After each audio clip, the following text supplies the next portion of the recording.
लगातार हो रही मूसलाधार बारिश की वजह से सामान्य जनजीवन पूरी तरह से अस्त व्यस्त हो चुका है। इस भारी बारिश के चलते कई गांवों का संपर्क मुख्य मार्गों तक से कट चुका है, जबकि कई रास्ते पुलिया तेज बहाव में बह गए।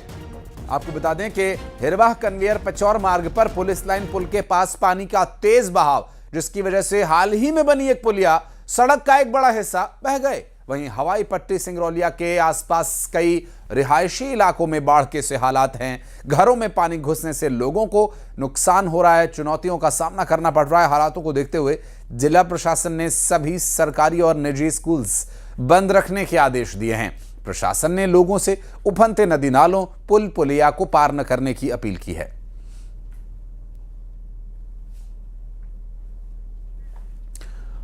अमित हमारे सहयोगी इस वक्त हमारे साथ जुड़ के बात करेंगे उनसे। अमित, अभी जिस तरह की परिस्थितियां बनी हुई हैं, मौसम विभाग जो कह रहा है, ये हालात अभी जल्दी बदलने वाले नहीं लग रहे हैं।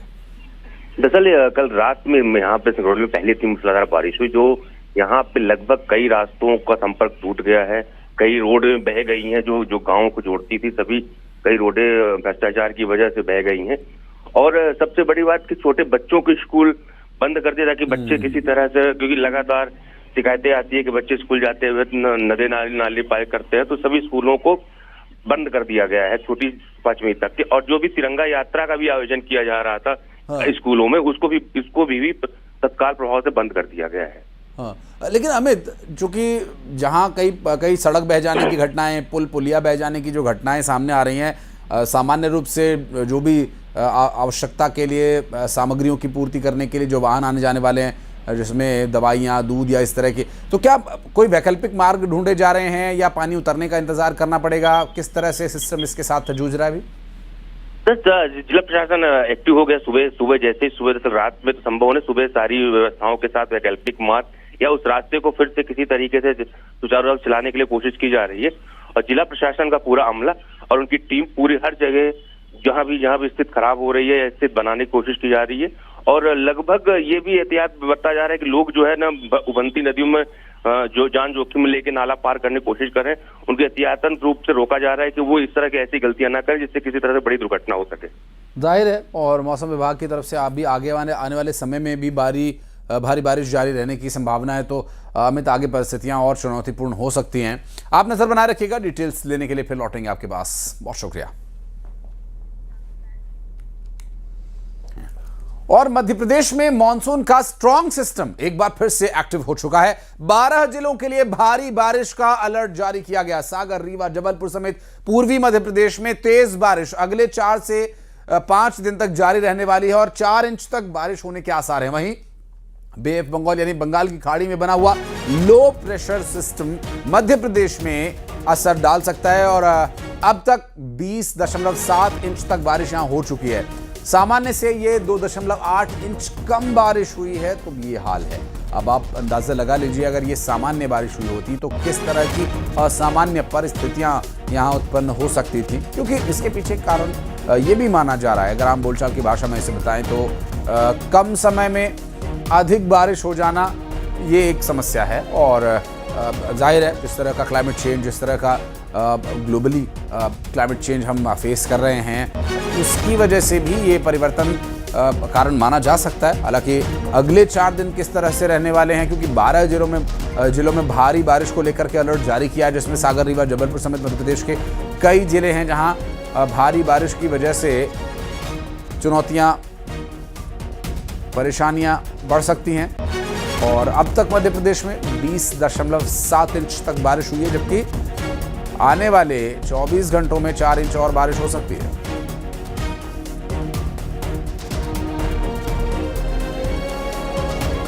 और बिलासपुर के तिफरा इलाके में सरेराह गुंडागर्दी का एक वीडियो सामने आया।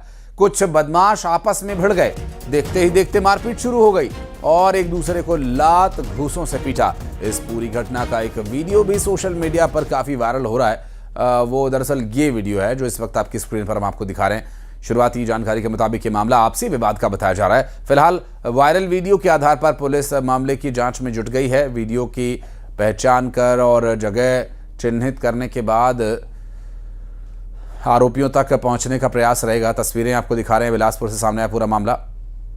और ये देखिए किस तरह से मारपीट की जा रही है सड़क पर। गुंडागर्दी का ये पूरा मामला है जिसमें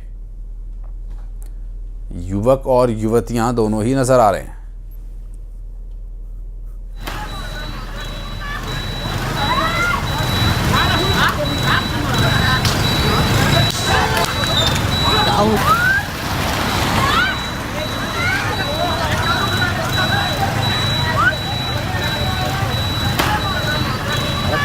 विवाद की वजह अब तक साफ नहीं हो पाई है, लेकिन पुलिस अब इस पूरे मामले में क्या संज्ञान लेती है देखने का विषय होगा। और भोपाल में मध्य प्रदेश नर्सिंग काउंसिल के रजिस्ट्रार मुकेश सिंह को पद से हटा दिया गया है। नर्सिंग परीक्षाओं में गड़बड़ी और रिजल्ट में आ रही देरी को लेकर छात्रों के प्रदर्शन के बीच ये फैसला लिया गया। काउंसिल कार्यालय के बाहर छात्र पिछले 5 दिन से अलग अलग मांगों को लेकर प्रदर्शन कर रहे हैं। छात्रों की मांग है कि जीएनएम बीएससी नर्सिंग के रिजल्ट जल्द जारी किए जाएं और आगामी परीक्षाएं कराई जाएं। दरअसल स्वास्थ्य मंत्री राजेंद्र शुक्ल के निर्देश के बाद ये कार्रवाई की गई है।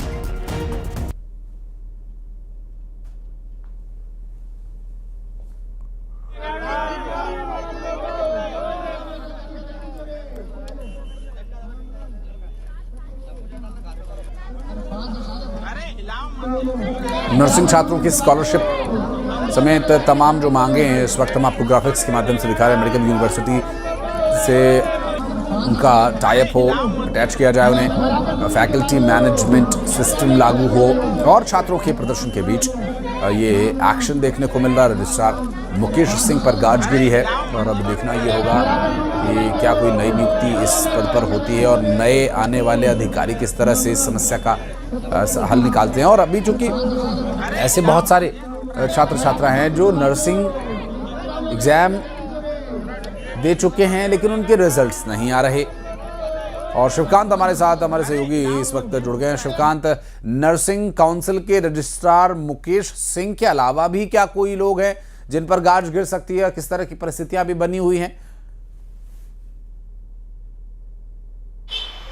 आशीष, नर्सिंग काउंसिल के रजिस्ट्रार मुकेश सिंह को तो हटा दिया गया है और कल नर्सिंग स्टूडेंट ने इन्हीं की प्रतीकात्मक अर्थी निकाली थी, क्योंकि आधिकारिक तौर पे वही जिम्मेदार है जो जितनी भी अभी तक जो नर्सिंग स्टूडेंट को समस्या आ रही है उसको लेकर जो कि छात्र आरोप लगा रहे हैं। छात्रों का आरोप है कि वो पिछले 4 साल से एक ही क्लास में हैं और अगली क्लास का इंतजार कर रहे हैं या परीक्षा परिणाम आने का इंतजार कर रहे हैं, लेकिन अभी तक उनका ना तो परीक्षा परिणाम आया है ना उनकी परीक्षाएं ली जा रही है। इसके अलावा वो मानसिक और आर्थिक रूप से भी परेशान है।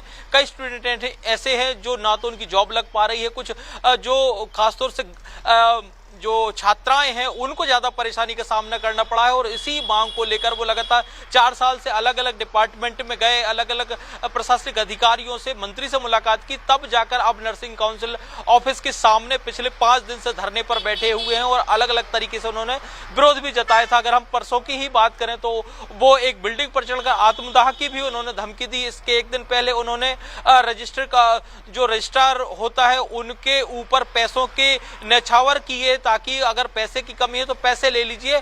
और जो है कल उन्होंने प्रतीकात्मक अर्थी भी निकाली थी। लगातार विरोध को देखते हुए अब जो है हेल्थ मिनिस्टर या डिप्टी सीएम कहते हैं राजेंद्र शुक्ल ने उनको हटा दिया है। छात्रों की मांग है कि जल्द से जल्द उनकी जो मांगे हैं वो पूरी की जाए ताकि वो अपना जो भविष्य सिक्योर कर सके। ना तो उनको परीक्षा ही कराई जा रही है ना ही उनके परिणाम घोषित किए जा रहे हैं। इसके अलावा जो अनुसूचित जाति जनजाति वर्ग के जो छात्र होते हैं ना ही उनको जो है स्कॉलरशिप का फायदा मिलता है, ना वो मिल रहा है, ना ही उनको ईडब्ल्यूएस के तहत जो एक्स्ट्रा 10% आरक्षण मिलता है ना वो मिल रहा है। तमाम तरह की खामियां हैं और इससे 1-2 छात्र नहीं, करीब 35 से 40 हजार जो नर्सिंग स्टूडेंट है वो प्रभावित हो रहे हैं। कल ही कुछ छात्र और जो है भोपाल पहुंचे थे जो बिहार से आए हैं, यूपी से आए हैं, जो मध्य प्रदेश में नर्सिंग का परीक्षा दे रहे थे। और 10 बजे तक 11 बजे तक तो कोई ऑफिस भी नहीं आया था। उनका कहना था कि जब हम किसी से मिलने आते हैं और जब मिलते हैं 1000-2000 किलोमीटर दूर से, तो ना तो कोई हमें मिलता, ना कोई हमें पुख्ता जवाब देता है। 5-5 साल उनके बर्बाद हो गए हैं। कई बार वैकेंसी निकलती है, लेकिन जब उनके पास परीक्षा परिणाम ही नहीं रहेगा तो वो वैकेंसी का फॉर्म कैसे डाल पाएंगे। तमाम तरह की परेशानी है। लेकिन जो है स्वास्थ्य मंत्री हैं, उन्होंने आश्वासन दिया है जितनी जल्द हो सकता है वो छात्रों की हित में निर्णय लेंगे। चूंकि मामला भी कोर्ट में है, इसलिए वो बीच में इंटरफेयर नहीं कर सकते। लेकिन सरकार की ओर से पूरा प्रयास है, जितनी जल्दी कोर्ट से ये मामला सॉर्ट आउट होगा उतनी ही जल्दी परीक्षाएं छात्रों की ली जाएंगी और उनके परिणाम घोषित किए जाएंगे। और जिनकी परीक्षा हो चुकी है और परिणाम जारी नहीं हुए, उनके लिए आगे जॉब की एक समस्या बनी हुई है।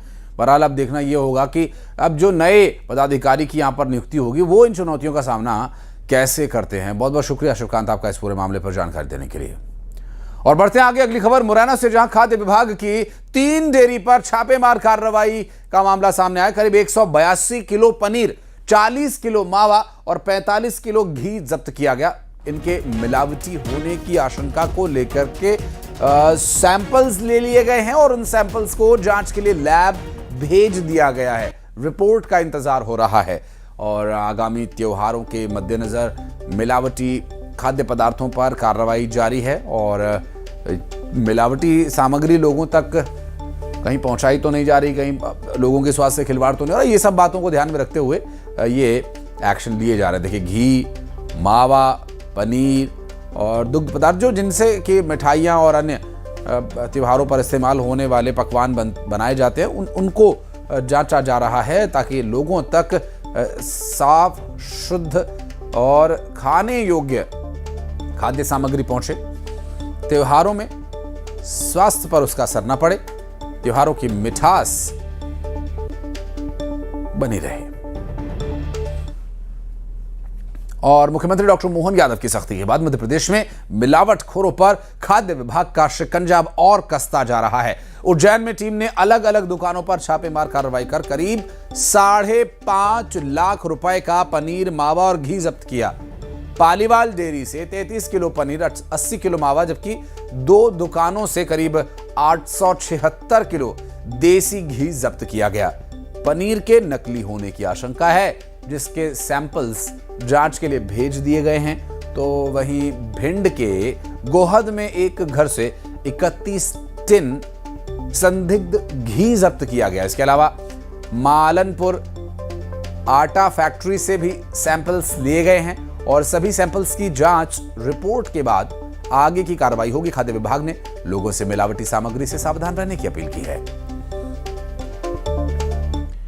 और अगली खबर सीहोर से, जहां कलेक्टर बालागुरु के निर्देशानुसार जिले में खाद्य सुरक्षा विभाग के द्वारा दूध और एवं दुग्ध उत्पादों की गुणवत्ता सुनिश्चित किए जाने के लिए विशेष अभियान चलाया जा रहा है। अभियान के तहत बाजार में विक्रय हो रहे दुग्ध एवं दुग्ध उत्पादों पर विशेष निगरानी रखते हुए दुकानों और डेयरीज और फैक्ट्रीज का औचक निरीक्षण भी किया जा रहा है। खाद्य सुरक्षा विभाग की टीम ने सीहोर के पचामा स्थित रुद्रांश डेयरी इंडस्ट्रीज का निरीक्षण किया और निरीक्षण के दौरान पाया कि फैक्ट्री में बहुत ही गंदे तरीके से अनलॉक पनीर बनाया जा रहा है और दीवारें, फर्श गंदे पड़े हैं।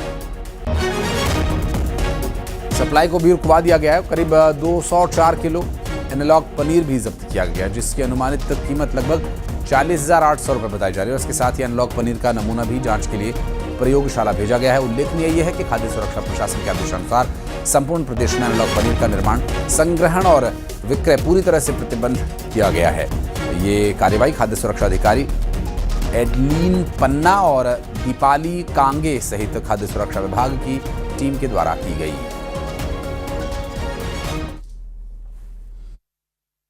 हाँ, ये जैसे ही कल हमारे फूड कमिश्नर ने पनीर एनालॉग पूरे मध्य प्रदेश में बैन किया, उसके बाद हमारी टीम जो पनीर बनाते हैं एनालॉग की, रुद्रांश डेयरी, ये पचामा इंडस्ट्रियल एरिया में है, तो वहाँ हमने औचक निरीक्षण करके वहाँ जांच किया और पनीर बनाते हुए पाया गया, जिससे सैंपल भी लिया है और जो मात्रा हमें कम से कम 204 kg के समथिंग हमने उसको जब्त कर दिया है और इसकी कीमत लगभग 40,800 के लगभग है। और रतलाम में सराफा व्यापारी ने सोने के जेवर से भरे बैग की लूट का आरोप लगाया। बताया जा रहा है कि व्यापारी बदनावर से रतलाम लौट रहा था और इस दौरान बदमाशों ने बस रुकवाई और सोने के जेवर से भरा बैग लेकर फरार हो गए। इस घटना की सूचना मिलते ही बिलपाक थाना पुलिस मौके पर पहुंची। फिलहाल पुलिस इस संदिग्ध मामले की जांच कर रही है, लेकिन सर्राफा व्यापारी सोने से जेवर